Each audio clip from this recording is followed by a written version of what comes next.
In this video, we are about to present a PowerPoint presentation, also known as PPT. It's a compilation of various slides that shows a graphical and visual interpretation of data in order to present information in a more creative and interactive way. When we use carefully, animation and transition effects can effectively convey your message.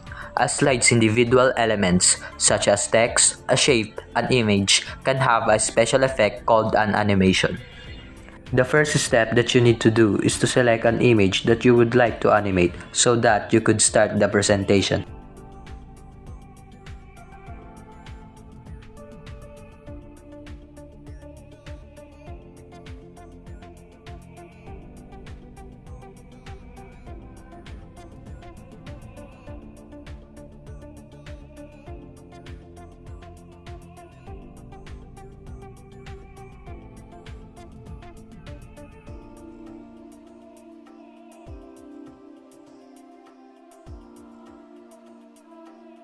To add some additional animation effects, here's what you need to do.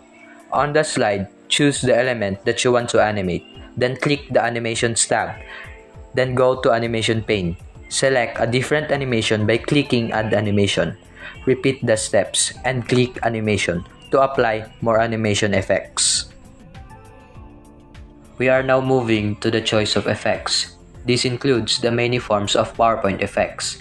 There are 4 different sorts of animation effects, which includes the entry, focus, exit, and the movement paths. This represents the point at which the animation should start.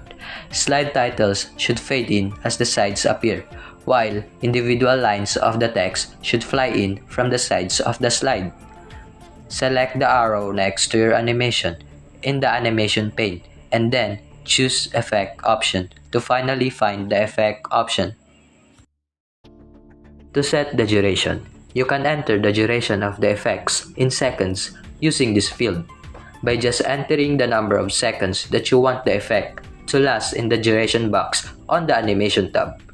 Larger numbers indicate that the effect will run more slowly and take longer to complete, while smaller numbers indicate that the effect will run more quickly and finish sooner.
To begin and play the animation as well as the added effects, first go to Animations and choose the animation you wish to include. Then go to Animations and click Animation pane and choose the animated shape or the other object that you wish to have play the animation when clicked. And finally, we are done creating our airplane animation. It looks simple but makes it more creative by the effects that we use from the animation.